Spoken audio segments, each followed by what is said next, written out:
नमस्कार, मैं दीपक शर्मा और मेरे YouTube मंच पर आपका स्वागत है। दोस्तों, क्या हरियाणा के चुनाव में मशीनों का खेल हुआ है? और क्या ये जो खेल है, मशीनों का जो खेल है, इसके सबूत इकट्ठा किए जा सकते हैं, सबूत जुटाए जा सकते हैं, एविडेंस गैदर किया जा सकता है और क्या साबित किया जा सकता है कि गेम हुआ है? कैसा हो सकता है? आज इसी पर बात होगी एक्सपर्ट के साथ। और इधर कांग्रेस ने आज फिर इस मामले को नए सिरे से खंगालने की कोशिश की है। राहुल गांधी, मल्लिकार्जुन खड़गे घंटों मीटिंग करते रहे।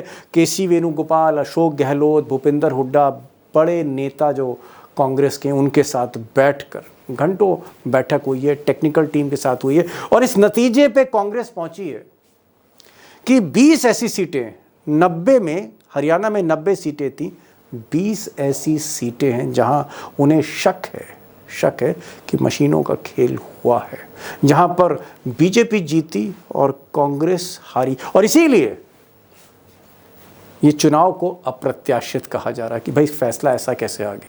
सारी दुनिया कह रही थी कि जीतेगी तो Congress. Exit poll, opinion poll, survey, BJP के सर्वे, आरएसएस के सर्वे सब बता रहे थे 15 दिन पहले कि कांग्रेस को एज है, बीजेपी पिछड़ रही है। मोदी जी ने तो मैदान ही छोड़ दिया था। तो फिर क्या हो गया? और इसी पर आज कांग्रेस ने टेक्निकल एक्सपर्ट्स के साथ बंद कमरे में लंबी बातचीत की। 7 सीटें ऐसी हैं, 7 सीट्स ऐसी हैं जहां पर जो मेरी जानकारी है कि टेक्निकल रिपोर्ट तैयार हो गई है। 13 सीटें ऐसी, 13 सीट्स ऐसी हैं जहां पर रिपोर्ट तैयार की जा रही है। अब दोस्तों, कांग्रेस को ऐसा लगता है कि खेल बड़ा है और सबूत जुटाए जा सकते हैं, लेकिन कांग्रेस को चुनाव आयोग से, इलेक्शन कमीशन से, जिसे कांग्रेस कहती है कि साहब ये मोदी और शाह का इलेक्शन कमीशन है, वहाँ मोदी ने अपने पसंदीदा अफसरों को बैठा रखा है, तो चुनाव आयोग से बहुत ज़्यादा उम्मीद राहुल गांधी को नहीं है, खड़गे साहब को नहीं है। और ये दोनों कोशिश कर रहे हैं कि एक ज़बरदस्त पिटीशन तैयार करके सुप्रीम कोर्ट जाएं।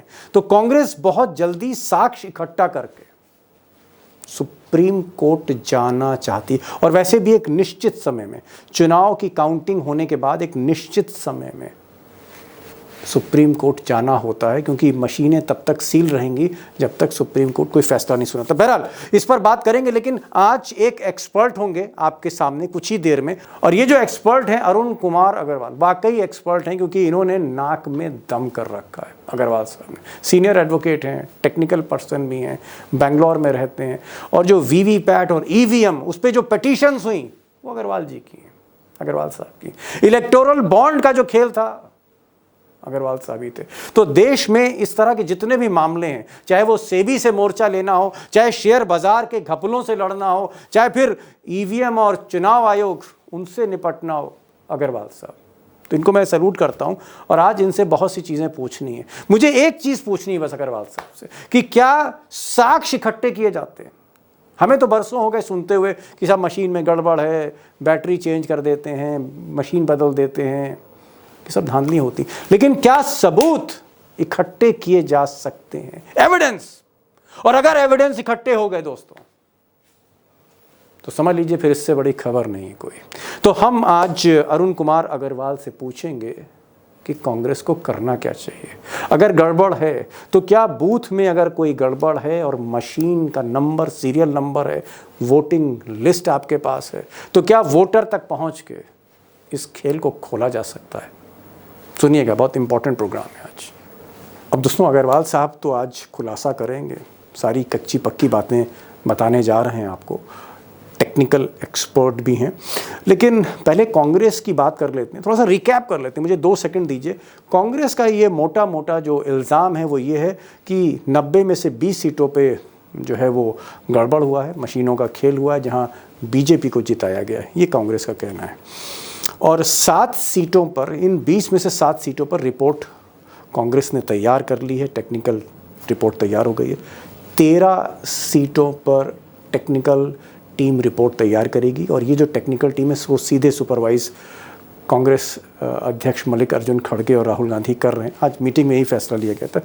लेकिन पहले बैटरी का खेल जान लेते हैं। बैटरी का खेल ये है कि कांग्रेस के जो उम्मीदवार थे जो चुनाव हारे, उनको ऐसा लगता है कि जब काउंटिंग हो रही थी, जिस दिन काउंटिंग हो रही थी, कुछ मशीनें जिनकी बैटरी 99% चार्ज थी, वहां पर बीजेपी जीत रही थी, और जो नॉर्मल एवरेज बैटरीज थी 60% to 70%, वहां पर कांग्रेस जीत रही थी या बीजेपी जीत रही थी। लेकिन 99% जो बैटरी चार्ज थी वहां बीजेपी आ गई थी, और बड़ी मार्जिन से आ गई थी। उसको पवन खेड़ा ने समझाया। मैं चाहता हूं पवन खेड़ा को आप 2 सेकंड सुनिए, फिर मेन खबर पे आते हैं। जो 99% बैटरीज दिखा रही थी काउंटिंग के दिन, और बाकी मशीनें जो सामान्य थी वो 60-70% दिखा रही थी, उससे हमने चुनाव आयोग को अवगत कराया। अब दोस्तों, सारी 20 सीटें तो मैं आपको नहीं दिखा सकता नक्शे पे, समय बहुत खर्च हो जाएगा, लेकिन जो 7 सीटें जिस पर टेक्निकल रिपोर्ट तैयार हो चुकी है कांग्रेस की, उसमें पहली सीट है सीट नंबर 21 करनाल, आप नक्शे पर देख सकते हैं। उसके बाद seat number 43 Dabwali, seat number 74 Rewari, seat number 25 Panipat city, seat number 83 Hodal, seat number 01 कालका, और सीट नंबर 20 नरनौल। अब नरनौल की अगर आप एग्जांपल देखें तो नरेंद्र सिंह यहाँ कांग्रेस के उम्मीदवार थे। इनका कहना था कि जब काउंटिंग हो रही थी तो कुछ ऐसी मशीनें थीं जहाँ पर बैटरी 99% चार्ज थी, और कुछ ऐसी थीं जो 60-70% चार्ज थी, और इसी में सारा खेल हो रहा था, जो मैं आपको आगे एक्सप्लेन करूँगा। और जो मेरा सवाल था कि क्या साक्ष्य इकट्ठे हो सकते हैं, क्या सबूत इकट्ठे हो सकते हैं, और क्या सुप्रीम कोर्ट इन सबूतों का संज्ञान ले सकता है, और अगर सुप्रीम कोर्ट ने ये सबूत मान लिए फिर क्या होगा। तो आज हमारे साथ एक्सपर्ट होंगे Arun Kumar Agarwal, senior advocate supreme court. इन्हीं की पिटीशन पर वीवीपैट और ईवीएम, इस पर जो है नोटिस दिया था सुप्रीम कोर्ट ने इलेक्शन कमीशन को। इलेक्टोरल बॉन्ड पर भी इनकी पिटीशन थी, और आप कह सकते हैं कि देश की लड़ाई लड़ने वाले अरुण कुमार अग्रवाल एक बहुत ही डेडिकेटेड, बहुत ही पक्के नेशनलिस्ट हैं। इनसे बात होगी, पूरा खुलासा करेंगे, खुली बात करेंगे। और हमारे साथ 2 और मेहमान होंगे। हरियाणा से हमारे साथ वरिष्ठ पत्रकार जगदीप सिंधु साहब होंगे, और उमाकांत लखेड़ा जो आज दिन भर कांग्रेस की मीटिंग कवर कर रहे थे और चुनाव आयोग भी कवर करते हैं, उमाकांत लखेड़ा भी होंगे। ज़्यादा समय नहीं लूँगा, तीनों एक्सपर्ट्स के पास चलते हैं। अरुण जी, अब तक का जो केस है, उसमें 2 बातें निकल के आती हैं। मैं अंतर कलह की बात तो पहले कर चुका हूं, और वो वीडियो वायरल भी हुआ है, लेकिन आज मैं अंतर कलह की जगह जो कांग्रेस के भीतर से आवाज आ रही है कि साहब कहीं ना कहीं मशीनों का उनको संदेह लगता है, उनको लगता है कि कहीं कुछ गड़बड़ हुआ है। अगर एक लाइन में कहूं तो जो जयराम रमेश ने कहा कि these results are not acceptable, हमको ये नतीजे स्वीकार नहीं है, और मुझे लगता है कि ये लड़ाई अब सुप्रीम कोर्ट तक जाएगी। लेकिन क्योंकि आप एक टेक्निकल पर्सन हैं और वीवीपैट, ईवीएम, सुप्रीम कोर्ट तक आप इस लड़ाई को लड़ते रहे हैं, मैं आपसे पूछना चाहता हूं एक एक्सपर्ट की तरह पे कि मान लीजिए ये जो कांग्रेस का कहना है कि गड़बड़ हुई है, चुनाव की काउंटिंग में गड़बड़ हुई है, सुबह 8:30 से 9 तक वो लीड कर रहे थे, फिर एकदम से चुनाव बदला है, क्या हम कैसे पता लगाएंगे अगर पवन खेड़ा का ये कहना है कि जो 99% बैटरी जिसमें चार्ज थी, ऐसा लगता है कि वो मशीनें बदली गई हैं, क्योंकि अगर एक मशीन से दिन भर काउंटिंग होती है और उसके बाद उसको बंद कर दिया जाता है और फिर उसको कुछ दिन के बाद निकाला जाता है, तो बाकी मशीनों की तरह बैटरी 66% होनी चाहिए, लेकिन यहाँ बैटरी 99%। मैं चाहूंगा एक बार आप पवन खेड़ा की बात को सुनिए और फिर आगे बढ़ते हैं। 20 शिकायतें जो हमारे पास आई हैं, उनमें से 7 लिखित शिकायतें जो अभी आई हैं 7 कॉन्स्टिट्यूएंसीज से, जिसमें बैटरीज का खास तौर पे जो 99% बैटरीज दिखा रही थी काउंटिंग के दिन, और बाकी मशीनें जो सामान्य थी वो 60-70% दिखा रही थी, उससे हमने चुनाव आयोग को अवगत कराया। तो आपने सुना क्या कहते हैं अरुण जी कि पवन खेड़ा कह रहे हैं कि 99% जहां पर बैटरी चार्ज थी, उनको ये संदेह की मशीन बदली गई होगी, क्योंकि उन मशीनों से जो नतीजा है उन पर्टिकुलर बूथ्स पर वो बीजेपी के फेवर में गई। ये कांग्रेस का आरोप है। अरुण जी क्या कहना चाहते हैं, अभी पकड़ा कैसे जाए मामला? अगर कुछ गड़बड़ है तो भाई इस मामले को हम कैसे इसकी तह में जा सकते हैं? क्या कुछ प्रूव हो सकता है? नहीं हो सकता? बहुत अच्छे से प्रूव हो सकता है, बहुत लोग हैं जानकार थ्योरी ऑफ प्रोबेबिलिटी की। अगर आप जो है पाते हैं कि 5 जगह जो ईवीएम थी उसकी बैटरी जो थी 99% चार्ज थी, और उन्हीं 5 में आप पाते हैं कि 80% वोट जो है वो बीजेपी को गया, और जहां पर बैटरी चार्ज थी 60% 70%, वहां पे वोटिंग 45% की थी। तो ये साफ साफ दिखाता है कि जो है ईवीएम बदला गया और इलेक्शन रिग हुआ। अगर मैं तो ये भी कहता हूं कि अगर 2 ऐसे प्रमाण मिल गए, क्योंकि लोग बहुत दिन से इस चीज को सोच रहे हैं। देखिए 5% अगर आपने रिगिंग कर ली इतने क्लोज इलेक्शन में, तो आप इलेक्शन जीत गए। आपको केवल 20 ईवीएम रिग करना है, जहां की 250 ईवीएम है, आप जीत गए। तो अगर आपने पकड़ लिया और उसमें हर जगह ये दिखाता है कि 99% बैटरी है, तो ये तो असंभव है। तो ये है कि ये रिप्लेस हुआ। अच्छा चलिए कुछ मान ले ये था, अगर बराबर बराबर का वोट निकलता तब होता कि चलिए इसमें कुछ रिगिंग नहीं थी। लेकिन अगर 80% बीजेपी को है तो इसका मतलब है कि इट हैज बीन रिप्लेस्ड, आगे कुछ करना ही नहीं है। ये प्रोबेबिलिटी इज मच हायर, और इसी कारण से आपको चुनाव रद्द करना चाहिए। लेकिन इसमें एक बात मैं और कहूंगा कि ये कांग्रेस वाले जो ये सब हल्ला कर रहे हैं, क्या ये अपनी जो असफलता को छुपाने के लिए कर रहे हैं? क्योंकि ये सारी चीजें जो ये लिख के देते हैं, पब्लिक भी तो इलेक्शन में इन्वेस्टेड है, उनकी भी तो, जो उनके सपोर्टर हैं उन्होंने भी तो अपना समय उसमें दिया है। तो उनको जो भी वो लिख के देते हैं वही जवाब वो इनको पब्लिक डोमेन में डालना चाहिए। वो क्यों नहीं डाल रहे हैं? और इलेक्शन कमीशन जब कांग्रेस को कहता है कि आप अनडेमोक्रेटिक हैं, ये हैं वो हैं, तो वो पहले चिट्ठी पब्लिक डोमेन में डालता है, तब वो आपको, वो कांग्रेस को पहुंचती है। एक मिनट अरुण जी मैं थोड़ा सा और सिंप्लीफाई कर दूं, क्योंकि आप टेक्निकल आदमी हैं। आपका ये कहना है कि सपोज करिए जो पवन खेड़ा कह रहे हैं या जयराम रमेश कह रहे हैं, और जो उन्होंने रिप्रेजेंटेशन इलेक्शन कमीशन को दिया, उनका ये कहना है कि कुछ मशीनें, कुछ बूथ की मशीनें जहां 99% बैटरी चार्ज थी, यानी ताजी मशीन लगाई गई और ताजी बैटरी थी। तो मान लीजिए कि जिस बूथ क्योंकि जो मशीन है उस पर एक नंबर है, और वो नंबर और बूथ का नंबर आप फॉर्म 17C से मैच कर सकते हैं। तो जब आपने बूथ आइडेंटिफाई कर लिया, वो मशीन आइडेंटिफाई कर ली 99% वाली, तो आगे क्या हम कैसे पता लगाएंगे कि इस बूथ पर बीजेपी को 40% वोट मिले और कांग्रेस को 70% वोट मिले या 60% मिले? ये कैसे पता लगेगा? बूथ पर हम कैसे क्रॉस चेक करेंगे? नहीं, पहले तो अगर आप ये पाते हैं कि जहां जहां 99% है और हर एक में आप पाते हैं कि बीजेपी को ज्यादा वोट मिला है, तो यही एक साइन होता है कि रिप्लेसमेंट का। दूसरा, अगर आप उसको प्रूफ करना चाहते हैं तो औसत वोट एक बूथ के ऊपर 600 वोट होते हैं, 600 से 700 वोट होते हैं। इलेक्शन कमीशन ने जो है सुप्रीम कोर्ट में झूठ बोला कि 1000 वोट होते हैं। एक्चुअल वोट होते हैं करीब 1600-1700, पोलिंग जो होती है उसके हिसाब से केवल 1000-1200 होती है, और पोलिंग होती है 600-700 वोट की। 600-700 बहुत बड़ा नंबर नहीं है। अगर आप उस बूथ पर जाएंगे तो वहां के जो लोग हैं या जो मेन कैंडिडेट है वो बड़े अच्छे से बता देंगे कि ये फलाने घर में ये इनके सपोर्टर हैं, ये इनके सपोर्टर हैं, ये उनके सपोर्टर हैं।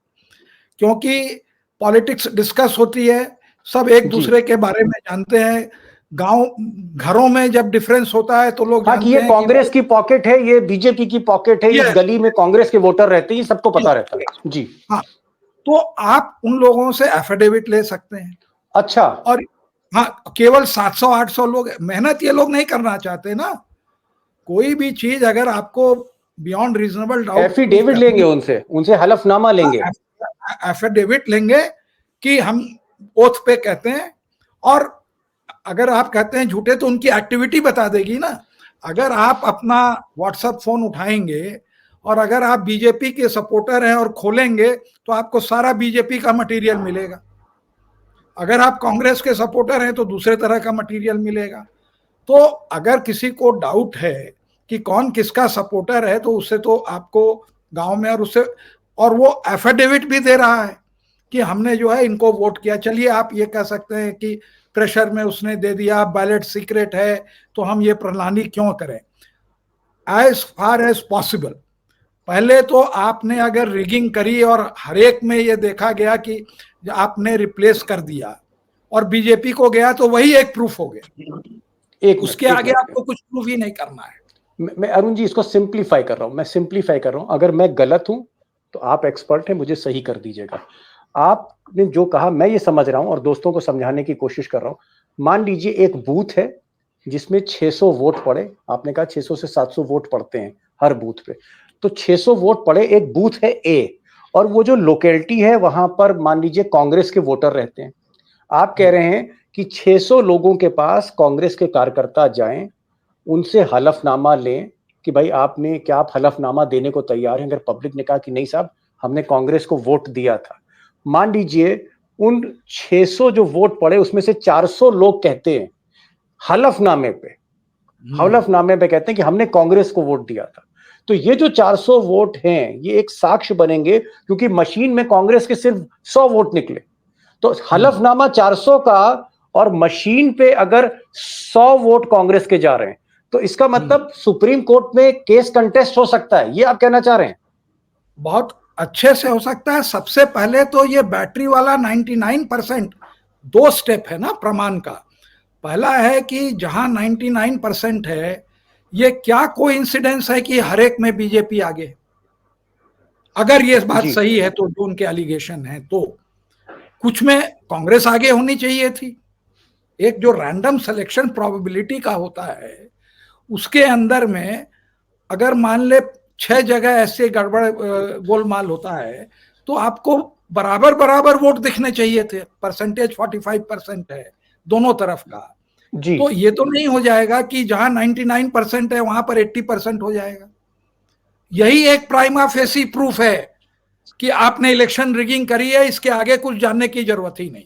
समझ गया अरुण जी, मैं आ रहा हूं, आपके पास आ रहा हूं। बड़ी बात आपने कही, मोटा मोटा आपने ये कही कि अगर कोई कांग्रेस का बूथ है जहां कांग्रेस के वोटर हैं, अगर वो वोटर हलफनामे पे कहते हैं कि साहब हमने कांग्रेस को वोट डाला था और मशीनें कुछ और दिखा रही हैं, तो वो एक साक्ष्य है और इस साक्ष्य को लेकर सुप्रीम कोर्ट जाना चाहिए। अगले राउंड में मैं अरुण जी से पूछूंगा कि सुप्रीम कोर्ट इस तरह के सबूत को किस तरह देखेगी, क्या सीरियसली लेगी, मैं अगले राउंड में पूछूंगा। मैं जरा दीप सिंह संधू साहब के पास जाना चाहता हूं। मैं आपसे ये पूछ रहा हूं कि क्या इस तरह का आपको लगता है कि कुछ कंस्टिट्यूएंसीज में जहां कांग्रेस कुछ इलाकों से जीतने के चांसेस थे वहां कांग्रेस हारी, क्या इस तरह की चीजें हैं जहां पर थोड़ा सा लोग चौंके कि भाई ये क्या हुआ, यहाँ से तो कांग्रेस को जीतना चाहिए था लेकिन यहाँ बीजेपी जीत गई? हाँ, ये पब्लिक में आया है, जिसका एग्जांपल दे देता हूँ कि जिस प्रकार से हांसी की एक सीट है, वहां ये बताया जा रहा था। कौन सी सीट है? राहुल मक्कड़, हांसी की सीट है, जहां लोगों में ये पूरा आश्वासन था कि राहुल मक्कड़ वहां जीत रहे हैं, लेकिन वहां राहुल मक्कड़ की बड़ी हार हुई है। और अभी कुछ लोगों ने, जिस तरह से मैं जब घूम रहा था तो कुछ लोगों ने ये बताया कि हम सरप्राइज्ड हैं। ये आम जनता जो है अलग अलग हलकों में, उन्होंने कहा कि हम सरप्राइज्ड हैं कि ये इस प्रकार से कैसे ये उलटफेर हो गया। कुछ ऐसी जगह है जहां ये लग रहा है कि मार्जिन जो कांग्रेस का कैंडिडेट है उसको ज्यादा मार्जिन से जीतना चाहिए था, और लोगों को लगता था कि जहां 45-50 हजार से जीत होनी चाहिए थी वहां केवल 11,000 से जीत हुई है। तो ये बातें, ये चर्चाएं आम पब्लिक में आ रही हैं और पब्लिक कहीं कह रही है कि हाँ कुछ चीजें ऐसी हैं जो उनकी समझ से परे। Got the point. आपका ये कहना है कि चर्चा है, बाजार में चर्चा है, कस्बों में चर्चा है, कहीं कहीं चर्चा है, वोटरों के बीच में चर्चा है, दोस्तों के बीच में चर्चा है कि भाई यहाँ पर तो कांग्रेस जीत रही थी लेकिन चुनाव कैसे यहाँ पलट गया। मुझे लगता है कि उम्मीदवार जो कांग्रेस के हारे हैं प्लस उनके जो पोलिंग एजेंट हैं, अगर ये थोड़ा सा होमवर्क करें, जैसा कि अरुण जी कह रहे हैं कि भाई आप उन इलाकों में जाइए, वो जो बूथ के 600-700 वोटर हैं उन तक जाइए, उनसे बात करिए। अगर आप मुतमईन होते हैं कि यहाँ पर मेजॉरिटी कांग्रेस को वोट पड़ा है, बीजेपी को नहीं पड़ा है, तब अगर उनसे आप हलफनामा लें, उनको कन्विंस करें, तो एक सबूत इकट्ठा होगा। लेकिन सबूत इकट्ठा करने के लिए आपको गली गली घर घर जाना पड़ेगा, कुंडी खटकानी पड़ेगी, पूछना पड़ेगा, बैठना पड़ेगा, पेशेंस का काम है। बट अरुण जी ने कहा कि भाई इस तरह से साक्ष्य इकट्ठा हो सकता है। उमाकांत जी, चलिए अरुण जी से तो अभी मैं आके पूछूंगा, बहुत सी चीजें टेक्निकल पूछूंगा, लेकिन आप ये बताइए कि कांग्रेस में आज मीटिंग हुई और मीटिंग होने के बाद क्या राहुल गांधी और मल्लिकार्जुन खड़गे और बाकी केसी वेणुगोपाल और जो भी उनके अधिकारी ऑब्जर्वर्स हैं, क्या कोई सहमति कांग्रेस में बन रही है कि हम सुप्रीम कोर्ट जाएंगे? क्योंकि देखिए इलेक्शन कमीशन ने तो खारिज कर दिया, कुछ ही देर में खारिज कर दिया कि भाई इसमें दम नहीं है। ये जो इन्होंने पिटीशन फाइल करी है कि साहब गड़बड़ हुई है और बैटरी ऐसी थी, बैटरी वैसी थी, इसको तो खारिज कर दिया। क्या कांग्रेस सुप्रीम कोर्ट में जाने का मन बना रही है लखेड़ा साहब? देखिए, आपके जो सवाल है वो सवाल के दो पार्ट हैं। पहला पार्ट तो ये है कि कांग्रेस ने पहले दिन ही जिस दिन काउंटिंग खत्म हुई, काउंटिंग खत्म होने के साथ साथ उन्होंने इलेक्शन कमीशन को हरियाणा के कई जिलों से जहां बूथ थे, जहां कैंडिडेट पोलिंग एजेंट काउंटिंग में बैठे हुए थे, उन्होंने ईमेल किया इलेक्शन कमीशन को, वहीं से ही हरियाणा से ही कई जिलों से। दूसरा जो पार्टी का हेडक्वार्टर है, जो उनका कम्युनिकेशन विभाग के हेड है जयराम रमेश, उन्होंने खुद 5 बजे के करीब उन्होंने इलेक्शन कमीशन को मेल भेजा और उन्होंने सारी चीजें बताई कि ये शिकायतें हैं, और ये कहा कि अभी हमको 48 घंटे का टाइम देना चाहिए ताकि हम प्रूफ के साथ में और तथ्य, फैक्ट, बूथ वाइज फैक्ट आपको कल दे सके। तो कल 4 बजे वो टाइम खत्म हो रहा है। हमें लगता है कि हमको कल 4 बजे तक का इंतजार करना चाहिए कि क्या डिटेल जो वो एक वोचर्स देंगे, डिटेल में एक एनेक्जर्स लगा के देंगे, उसका इंतजार करना चाहिए। और वो बड़े इत्मीनान से कांग्रेस पार्टी इकट्ठा कर रही है। आज का इलेक्शन कमीशन और आज से 10 साल पुराना इलेक्शन कमीशन, दोनों में 2 साल पुराना इलेक्शन कमीशन, आज के इलेक्शन कमीशन में अंतर यह है कि आज इलेक्शन कमीशन को पूरी तरह प्रधानमंत्री और उनके मंत्री तय करते हैं कि कौन इलेक्शन कमिश्नर बनेगा। इसका मतलब जो रिक्रूटमेंट की जो पॉलिसी है, वो रिक्रूटमेंट की पॉलिसी की वजह से इलेक्शन कमीशन बीजेपी की विंग की तरह काम कर रहा है। और मैं ये मानता हूं कि इससे न केवल देश की बदनामी हो रही है, इलेक्शन कमीशन की जो गरिमा है, जो क्रेडिबिलिटी है, उस पर सवालिया निशान लग रहे हैं, ऐसा मैं मानता हूं।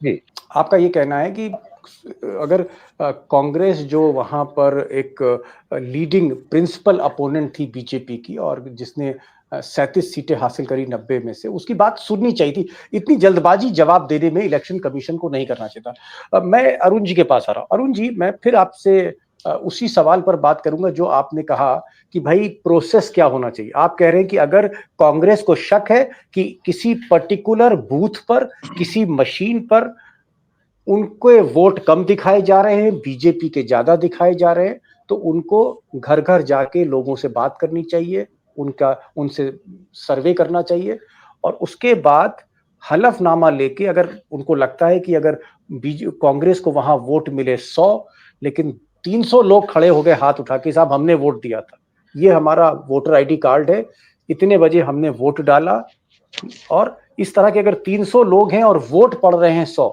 अगर ये सबूत इकट्ठा कर लिया कांग्रेस ने, तो ये एक बहुत ही टाइट केस हो सकता है, वाटर टाइट केस हो सकता है।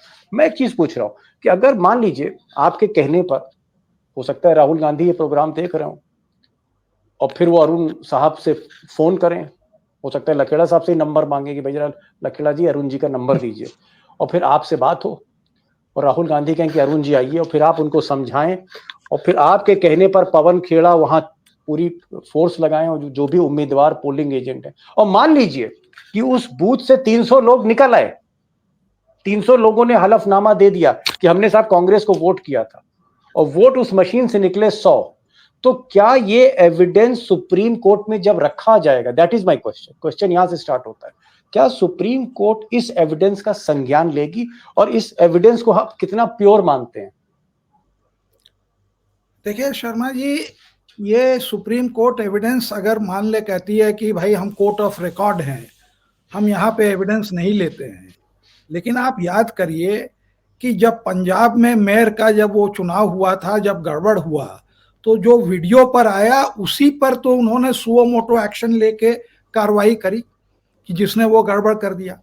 अगर आप पब्लिक डोमेन में, अगर आप उसका वो वहाँ कॉन्स्टिट्यूएंसी में जाते हैं, हार्ड वर्क करिए, और वहाँ अगर भीड़ इकट्ठा होती है और सब कहते हैं कि देखिए हमारी बिरादरी के लोग थे, हमने इनको वोट किया, हम हलफनामा दे रहे हैं, तो सुप्रीम कोर्ट भी इस चीज को इग्नोर नहीं कर सकती। जब आप एफिडेविट लेके जाएंगे तो उनको ये करना पड़ेगा कि हाँ भाई, देखिए बहुत लोग सस्पेक्ट करते हैं हर बार कि इलेक्शन में जो भी हारता है वो कहता है कि इलेक्शन में रिगिंग हुई, वो बीजेपी हो या कांग्रेस हो। लेकिन अभी जिस तरह से अंपायर जो है खिलाड़ी हो गया, जो जिस तरह से चुनाव हुआ उसका, तो उसमें यह लगता है कि, और टेक्नोलॉजी इतना ज्यादा इवॉल्व कर गई कि इजराइल के वॉर में आप देखते हैं कि वो पेजर पॉकेट में रखा है और वो जो है बम बन जा रहा है। तो उसी, और पिगासस का तो आज तक इन्होंने नहीं निकाला।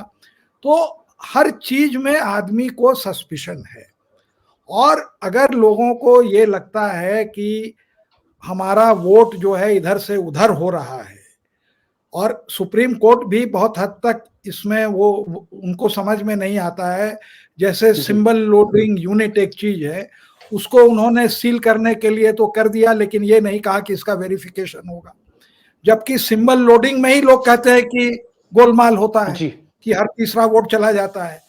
तो लोगों की जब आस्था खत्म हो जाएगी इलेक्शन में, तो फिर क्या बचेगा? तो हमारा जो सबसे बड़ा, पहले तो देखिए जो आपने कहा, मैं एक लीडर बहुत मतलब कि फोरफ्रंट के लीडर हैं, बहुत बोलते हैं, उनसे वो मेरे टच में थे जब हमने पिटीशन डाला और रिव्यू पिटीशन डाला, तो उन्होंने हमें साफ, मैं नाम भी ले सकता हूं लेकिन जरूरी नहीं समझता जी, वो साफ कहते, उन्होंने कह दिया कि देखिए ये जो छपता है इसमें कुछ गड़बड़ नहीं है, भले सिंबल लोडिंग यूनिट में हो। अब वो रहे हैं, वो चुनाव लड़ते हैं, हो सकता है जानते हैं, तो हमने कहा हम क्यों समय बर्बाद करें, लड़ाई इनकी, ये अपनी नहीं लड़ाई लड़ेंगे तो हम लोग कब तक इनकी लड़ाई लड़ेंगे। तो हमारा सबसे पहले ये है कि देखिए इनको दो अपॉर्चुनिटी मिली, एक तो ये शिकायत मिली 99% वाली कि ईवीएम रिप्लेस, और दूसरा इनको जो मिलता है हक है कि हर एक कैंडिडेट 5 ईवीएम की चेकिंग कर सकता है कि इसका जो है वोट गिन के बताइए, 5, हर एमएलए के कॉन्स्टिट्यूएंसी में 5 अलाउड है। तो जो 5 आप उसको चुनेंगे जहां आप सोचते हैं, जब वोट आया और आपने देखा कि इसमें मेरे केवल 300 वोट निकले, जबकि मेरे वोट यहाँ 500-600 निकलने चाहिए थे, तो आप उसकी चेकिंग कराएंगे, आप मिलवाएंगे कि इलेक्ट्रॉनिक में क्या आया और पर्ची कितनी गिनी, तो उसका भी क्या रिजल्ट आया वो भी तो इन लोगों को पब्लिक डोमेन में डालना चाहिए। क्योंकि कांग्रेस को सबको समझना चाहिए कि ये, जैसे आप ही लोग कहते थे कि ये चुनाव कैंडिडेट का नहीं है, जनता का चुनाव है, तो हम लोगों को भी तो ये कॉन्फिडेंस मिले कि भाई क्या हुआ, क्या उसका रिजल्ट हुआ। अभी जैसे अकाउंटेबिलिटी की बात हो रही है, हमें याद है कि कोई कॉरेस्पॉन्डेंट थे अंबाला में, वो चित्रा को इंटरव्यू कर रहे थे, ऐसा लगता था वो रिबेल कैंडिडेट थी कि ये बहुत मजबूत स्थिति में है और हरा देंगी विज को, और अल्टीमेटली हरा देती, जबकि वो 14,000 वोट कांग्रेस को मिले और वो हारी केवल 7,000 से जी। तो अगर ये वहां पर ग्राउंड वर्क किए होते तो लास्ट मोमेंट में ये कह देते कांग्रेस वाले को कि तुम चुप बैठो, जैसे वो करते हैं। समझ गया, नहीं समझ गया मैं अरुण जी आपकी बात समझ गया। समय क्योंकि कम है, आपने एक बात कही कि हर उम्मीदवार को, चाहे वो कांग्रेस का हो, बीजेपी का हो, किसी भी पार्टी का हो, 5 मशीनें चेक करा सकता है। तो इसके लिए इसका मतलब है कि 5 मशीनें चेक हो सकती हैं और इसको आपने जो कहा कि हलफनामा लेना होगा, घर घर जाना होगा, सर्वे करना होगा, एक्सरसाइज करनी होगी, पूरी होमवर्क के साथ अगर कांग्रेस आती है, सबूत जुटाती है, तो आपने कहा कि सुप्रीम कोर्ट इसका संज्ञान लेगा। 1-1 मिनट बचा है, मैं 30-30 सेकंड दे रहा हूं जगदीप संधू को, 30 सेकंड में लखेड़ा साहब को दूंगा। जगदीप संधू, सिर्फ 30 सेकंड में बताइए, क्या हरियाणा के जो नतीजे आपने जो आप देख रहे थे 8 अक्टूबर से पहले और 8 अक्टूबर को बाद, आप क्या सरप्राइज्ड हैं? इट्स अमेजिंग, आपके लिए शॉकिंग है, या आपको लगता है ठीक थे नतीजे? दीपक जी, ये वाकई विचित्र नतीजे आए हैं। जितना ग्राउंड वर्क हमने किया और जिस प्रकार से लोगों से हमने ओपिनियन ली, उनसे मिले, और गांव में, चौपाल में, अलग अलग कॉन्स्टिट्यूएंसीज में जहां जहां संभव हो सकता था, और ऐसा नहीं है कि मेरा कोई पूर्वाग्रह हो, हमने हर तरह के लोगों से बात की, हर सामाजिक वर्ग में गए, और उसमें देखने में यही आ रहा था कि लोगों में एक निराशा भी है और सरकार के प्रति एक नाराजगी भी है। और उसमें ये भी समझ में आ रहा था कि शायद अब के जो लाभ मिलने वाला है वो कांग्रेस को मिलेगा। इसमें सरप्राइज है, अचंभित है कि ये किस प्रकार हुआ है, और ऐसा मतलब आपको समझ नहीं आ रहा। लखेड़ा साहब, लास्ट 30-40 सेकेंड्स आप हरियाणा के नतीजों को कैसा देखते हैं? क्या हाल फिलहाल में ऐसा कोई इलेक्शन हुआ है जब एग्जिट पोल, मतलब क्योंकि सत्ता के पक्ष में तो एग्जिट पोल जा सकते हैं, लेकिन एग्जिट पोल विपक्ष के साथ जा रहे हैं, गोदी मीडिया भी दिखा रही है कि भाई कांग्रेस जीत रही, जो बड़ा ही अप्रत्याशित था। तो क्या आपको लगता है कि एग्जिट पोल, सारे ओपिनियन पोल, मोदी जी का खट्टर साहब को हटाना, खट्टर साहब का चुनाव में गायब होना, मोदी जी 48 घंटे पहले मैदान छोड़ देते, अमित शाह जाते नहीं है, पूरा का पूरा बीजेपी का कैंपेन रडरलेस है, बिना स्टीयरिंग के है, और जो मुख्यमंत्री हैं सिटिंग वो अपनी कंस्टिट्यूएंसी में फंस जाते हैं, 11 में से 9 मंत्री हार जाते हैं? क्या आपको लग रहा है कि ये जो नतीजे आए ये कुछ अजीबोगरीब है? मेरा जो है, जो ग्राउंड रियलिटी ये है कि जो गोदी मीडिया और तमाम तरह के जो मीडिया, डिजिटल मीडिया, गोदी मीडिया, इंडिपेंडेंट पत्रकार, आम लोग, सोशल एक्टिविस्ट, हर पार्टी के, चाहे वो भाजपा के हों, आरएसएस के हों, ये तमाम लोगों से, जिनसे मेरी कम से कम 80-90 लोगों से पूरे हरियाणा में बातचीत हुई, और उनमें से 90% लोगों ने कहा कि कांग्रेस सरकार बनाएगी, चाहे वो 48 पे जीते, चाहे 45 पे जीते। आपकी एक राय है कि हाँ भाई, ये इलेक्शन कमीशन को थोड़ा और जिम्मेदार होना चाहिए? मुझे लगता है आप इस तरह की बातें लखेड़ा साहब इसलिए करते हैं क्योंकि आपने टीएन सेशन को कवर किया है। आपने जब अपने कैरियर की शुरुआत की, आपने खुद बताया था 91 में जब पहली बार आप चुनाव आयोग कवर कर रहे थे, तो वहां पर टीएन सेशन थे। तो कहां रतन टाटा, कहां अडानी, छोड़िए खैर इन सब चीजों को। अरुण जी ने 1 लाख पते की बात की, और अरुण जी ने कहा कि कांग्रेस अगर मेहनत करे, कांग्रेस अगर बूथ पे उसको लगता है, किसी पर्टिकुलर बूथ पे, किसी मशीन पे लगता है कि यहां पर गड़बड़ हुई है, वहां पर लोगों से बात करे, वोटर से बात करे, और अगर वोटर तैयार है, जनता तैयार है, तो कांग्रेस पार्टी वो एविडेंस लेके सुप्रीम कोर्ट जाए और सुप्रीम कोर्ट उसका संज्ञान लेगी। ये अरुण अग्रवाल कह रहे हैं, जिन्होंने कई केसेस, कई पिटीशंस इस तरह के सुप्रीम कोर्ट में डाले हैं। इलेक्टोरल बॉन्ड का मामला हो, वीवीपैट का मामला हो, ये सारी लड़ाई दोस्तों अरुण अग्रवाल साहब ने लड़ी, जो आपको स्क्रीन पर दिख रहे हैं। अरुण जी, आप अपना काम जारी रखिए। लखेड़ा साहब, आपकी पैनी निगाह और तेजाबी कलम चलता रहे, और सिंधु साहब आप ऐसे ही बोलते रहिए, हरियाणा के बीचों बीच से आप ऐसे ही बोलिए। बहुत बहुत शुक्रिया मिस्टर दीपक जी। कांग्रेस को ट्रांसपेरेंट होना चाहिए जी, ये बहुत कांग्रेस को और ट्रांसपेरेंट होना चाहिए। राहुल गांधी के सिर्फ ट्रांसपेरेंट होने से काम नहीं होगा, पार्टी के जो नीचे जो पदाधिकारी उनको भी ट्रांसपेरेंट करे। Thank you so much Arun ji for joining this program. Thank you so much mister Lakhera for joining this program. और मैं आपको यकीन दिलाता हूं कि ये देश जो है ना, ये भगत सिंह चंद्रशेखर आजाद का होगा, यहाँ प्यूतिन उतिन की जल्दी चलने वाली नहीं है। Thank you so much.